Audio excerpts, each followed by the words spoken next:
Yo, this is Unit 7, Unit Systems, 7.1, Introduction to Human Systems. We got to talk about some introductory matters. Let's talk about the divisions of anatomy. So you have gross anatomy, which is the study of parts that you can see, like big enough to see without help. You have microscopic anatomy, which you need a microscope in order to see this stuff like cells and different smaller things. And then there's physiology.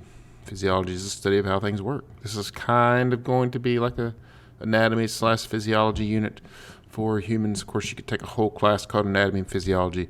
I used to teach that class. Got a whole thing on YouTube for it actually as well.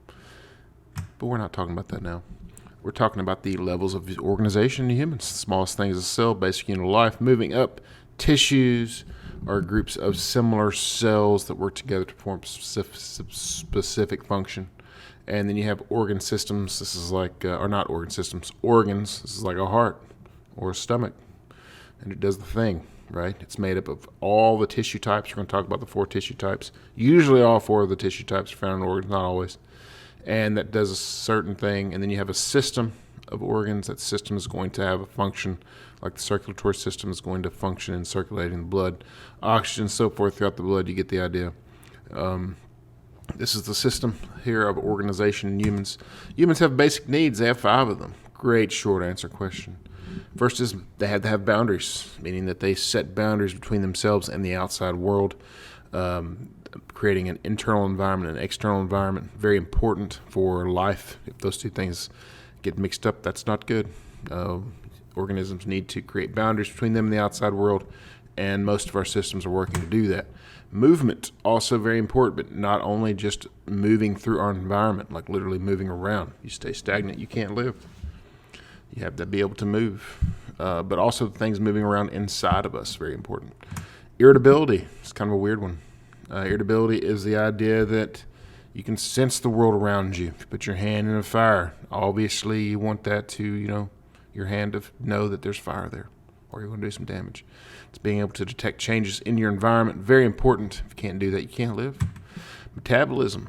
This is all the chemical reactions in the body kind of summed up. So metabolism is not only breaking food down, but it's also building up things like muscle, fat, bone, all those kinds of things that we build in order to live. It's all those things mixed. We're going to talk about that. Excretion is the last essential function. Human basic needs is this idea of getting rid of ammonia. We make this stuff when we break down proteins, and so we have to be able to get rid of it because it's a toxin. It's not good. Liver does that. We're going to talk about that as well. There are 4 basic tissue types: connective tissue, epithelial tissue, muscle tissue, and nervous tissue. I'm looking at my slides over here, but it's right in front of me. I should just look in front of me instead. So these are the basic tissue types. Let's talk about muscle tissue first. What is muscle tissue? Basically one word for all these, or 1 or 2 words. And so muscle tissues move things. That's what they do. So they contract, meaning that they get smaller. In order to do that, they move organs around. They can move tissues around. There's 3 different kinds of muscle tissues. Skeletal muscle, what does it move around? It moves your skeleton around. Usually, we're going to talk about these words when we get the muscle system. We'll wait. Smooth muscle has to do with like hollow organs, like blood vessels, digestive system, those kinds of things. Usually used to make those places smaller in order to move materials through it, like moving blood or constricting blood for that matter, or moving through food through the digestive system. You get the idea. And then there's cardiac muscle. Cardiac muscle is, of course, in the heart. It contracts the heart, pumps blood to the rest of the body. You get the idea. Connective tissue. There are 6 kinds of connective tissue. You see them there. Let's look at a couple of them. Some are really self-explanatory, like blood and adipose and bone and cartilage. We'll talk about those things. Loose and dense connective tissue are kind of odd things there. So loose connective tissue is kind of like the stuff that holds your organs together. We could go into the vocab. There's no real need. So you have these things that like hold these little sacs that hold your organs together, and then you have some more things that hold those to the walls of your body. Those are like loose connective tissue.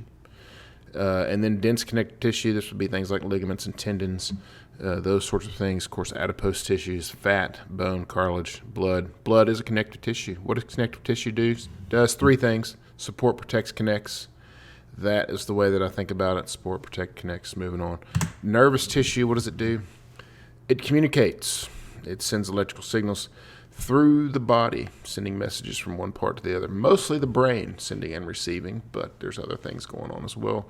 Nervous tissue, very simple. One slide, one thing. We're going to talk about nervous. We'll have to spend a whole day talking about the nervous system. As a matter of fact, it's pretty complicated. Moving on. Epithelial tissue is next.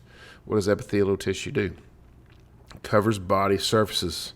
And so what do I mean by that? It like your skin is an example of this. But it's also, so it lines surfaces or lines cavities, and so like the inside of your stomach, the outside of your stomach, heart, muscles, whatever, all these things are going to be covered with epithelial tissue. So think about covering surfaces, covering or lining insides. What is its purpose? To absorb materials, to secrete materials. There are different kinds of epithelial tissue. We're going to look at that. And so there are two different arrangements for epithelial tissue. There is simple. Simple means a simple, like one layer. And then there is stratified. Stratified, think like the stratosphere. That's how I remember the stratosphere is a layer in the atmosphere, right? And so stratified is a layer when cells are layered. And so you have multiple kinds of this, and so you have two arrangements, but then there's three shapes. There's squamous. Squamous is flat cells. And so you can have, as you see there, stratified squamous or simple squamous, depending on the arrangement. Cuboidal, this one tells you what it is. It's cubes. These are cube-shaped cells, usually going to be like structural kind of cells, and they can be simple cuboidal. This would be like a blood vessel. They could be stratified cuboidal. So don't know what an example of stratified cuboidal is. I should. Simple columnar, or columnar first. Columnar is like columns, right? And so big, tall cells that you see there. And then you don't have stratified columnar so much. Notice this is pseudo-stratified columnar. It's kind of looks like it's layered, but it's really not. It's kind of smushed. So you kind of have like half layers going on there. And so you're going to find these cells usually, they're structural, and you're going to find them also like in absorption and that sort of thing. So this is basic systems introduction. We're going to be going through each of the systems in this unit, and we're going to be going really quickly, like very quickly. So this is a brief overview of this subject. Hopefully this was helpful.